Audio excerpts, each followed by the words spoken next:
हर हर महादेव दोस्तों, आज हम जानेंगे भगवान शिव जी के 12 ज्योतिर्लिंगों के बारे में और उनसे जुड़ी हुई कथाओं के बारे में।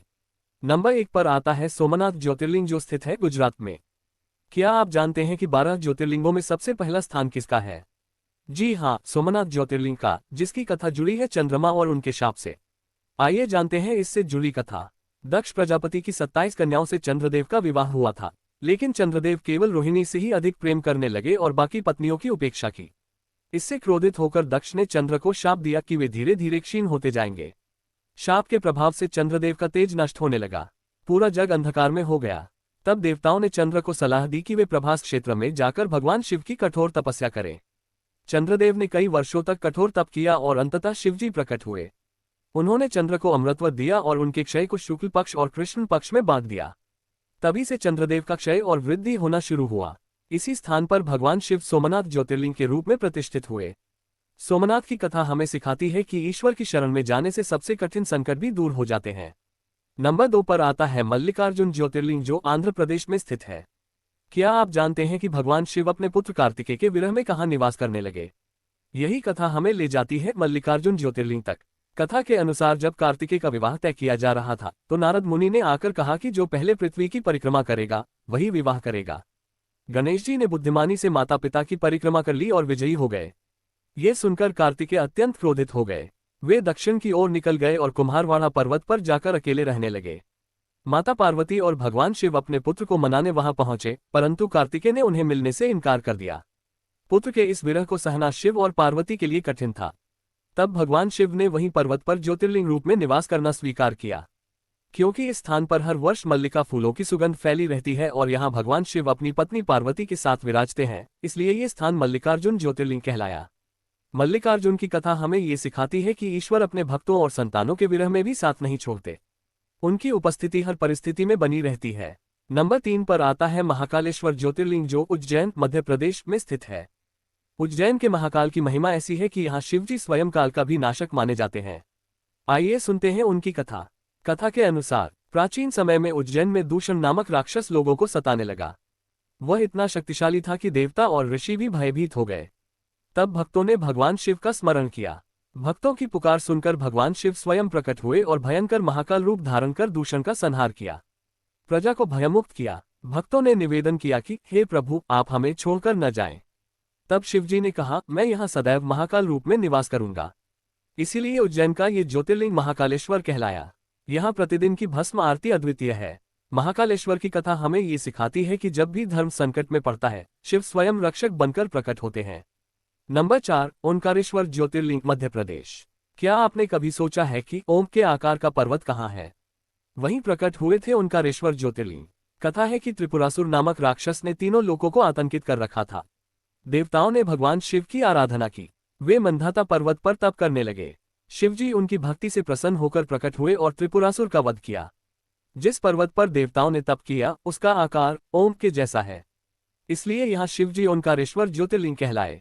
नर्मदा नदी के बीच स्थित ये द्वीप आज भी अद्वैत और शांति का प्रतीक है। ओंकारेश्वर की कथा हमें ये सिखाती है कि ओम की ध्वनि स्वयं भगवान शिव का रूप है। नंबर 5 पर है केदारनाथ ज्योतिर्लिंग, उत्तराखंड। हिमालय की गोद में बसा केदारनाथ, जहां पांडवों ने शिवजी से पापमोचन की प्रार्थना की। कथा के अनुसार महाभारत युद्ध के बाद पांडव अत्यंत पछताए। वे अपने पापों से मुक्ति पाने भगवान शिव के पास गए, लेकिन शिवजी उनसे मिलना नहीं चाहते थे, इसलिए वे बैल का रूप धारण करके छिप गए। जब पांडवों ने बैल की पीठ पकड़ी तो शिवजी वहीं ज्योतिर्लिंग रूप में प्रकट हुए। बैल का पिछला भाग केदारनाथ में पूजित हुआ और अन्य भाग नेपाल में पशुपतिनाथ रूप में। इसीलिए केदारनाथ धाम शिव भक्तों के लिए अत्यंत पवित्र स्थान है। केदारनाथ की कथा सिखाती है कि सच्ची भक्ति से भगवान मिलते हैं, चाहे वे कितनी भी कठिन परीक्षा क्यों न लें।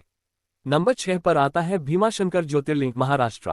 कभी सोचा है कि भगवान शिव ने अपने भक्तों को बचाने के लिए कितनी बार दैत्यों का वध किया? ऐसी ही एक कथा है भीमाशंकर की। कथा है कि कुंभकर्ण का पुत्र भीम ने कठोर तप किया और वरदान पाकर अत्याचारी बन गया। उसने देवताओं और ऋषियों को बंदी बना लिया। जब पीड़ितों ने भगवान शिव की प्रार्थना की तो शिवजी प्रकट हुए और भयंकर युद्ध में भीम का वध किया। वही स्थान आज भी भीमाशंकर ज्योतिर्लिंग के रूप में पूजित है।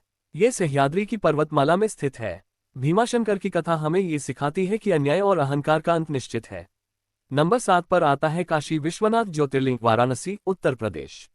वाराणसी को शिव की नगरी कहा जाता है, लेकिन क्या आप जानते हैं कि यहाँ शिवजी ने स्वयं ब्रह्मा और विष्णु को शिक्षा दी थी? कथा के अनुसार ब्रह्मा और विष्णु में श्रेष्ठता का विवाद हुआ। तभी शिवजी ने अनंत ज्योति स्तंभ का रूप धारण किया और कहा, जो इसकी सीमा बताएगा वही श्रेष्ठ। विष्णु ने स्वीकार किया कि वे अंत नहीं पा सके, लेकिन ब्रह्मा ने झूठ कहा। शिवजी ने ब्रह्मा को शाप दिया कि उनकी पूजा नहीं होगी और विष्णु को आशीर्वाद दिया। वाराणसी में ये ज्योतिर्लिंग विश्वनाथ कहलाया। विश्वनाथ की कथा हमें ये सिखाती है कि सत्य की जीत होती है और असत्य का नाश। नंबर 8 पर आता है त्रयंबकेश्वर ज्योतिर्लिंग, महाराष्ट्र। क्या आप जानते हैं कि गोदावरी नदी का उद्गम कहाँ हुआ? यही स्थान है त्रयंबकेश्वर ज्योतिर्लिंग। कथा के अनुसार गौतम ऋषि ने घोर तपस्या करके शिवजी को प्रसन्न किया। उनकी प्रार्थना पर शिवजी ने गोदावरी नदी को पृथ्वी पर प्रवाहित किया। ये स्थान पितृकर्म और श्राद्ध के लिए अत्यंत पवित्र माना जाता है। यहाँ शिवजी त्रयंबकेश्वर ज्योतिर्लिंग के रूप में पूजित हैं। त्रयंबकेश्वर हमें ये सिखाते हैं कि ईश्वर की कृपा से जीवन में धर्म और पवित्रता आती है। नंबर 9 है वैद्यनाथ ज्योतिर्लिंग, झारखंड। क्या आप जानते हैं कि रावण स्वयं शिवलिंग लेकर लंका जा रहा था, लेकिन वह यहीं धरती पर रुक गया? कथा के अनुसार रावण ने कठोर तपस्या कर शिवजी को प्रसन्न किया। शिवजी ने उसे लिंग दिया, पर शर्त रखी कि इसे कहीं धरती पर मत रखना।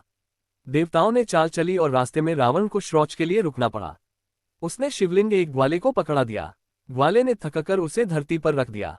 तभी से शिवजी वहीं ज्योतिर्लिंग बन गए। ये स्थान वैद्यनाथ धाम कहलाता है।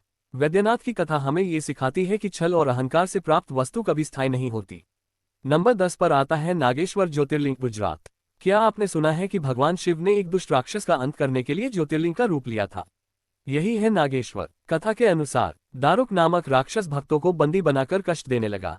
उनमें से एक भक्त ने शिवजी का स्मरण किया। तुरंत शिवजी प्रकट हुए और दारुक का वध किया। वहीं वे नागेश्वर ज्योतिर्लिंग के रूप में प्रतिष्ठित हुए। नागेश्वर की कथा हमें ये सिखाती है कि सच्चे भक्त की पुकार कभी व्यर्थ नहीं जाती। नंबर 11 पर आता है रामेश्वरम ज्योतिर्लिंग, तमिलनाडु। लंका विजय से पहले भगवान राम ने किस ज्योतिर्लिंग की स्थापना की थी? आइए जानते हैं रामेश्वरम की कथा। कथा के अनुसार लंका जाने से पहले श्री राम ने समुद्र तट पर शिवलिंग की स्थापना की और पूजा की।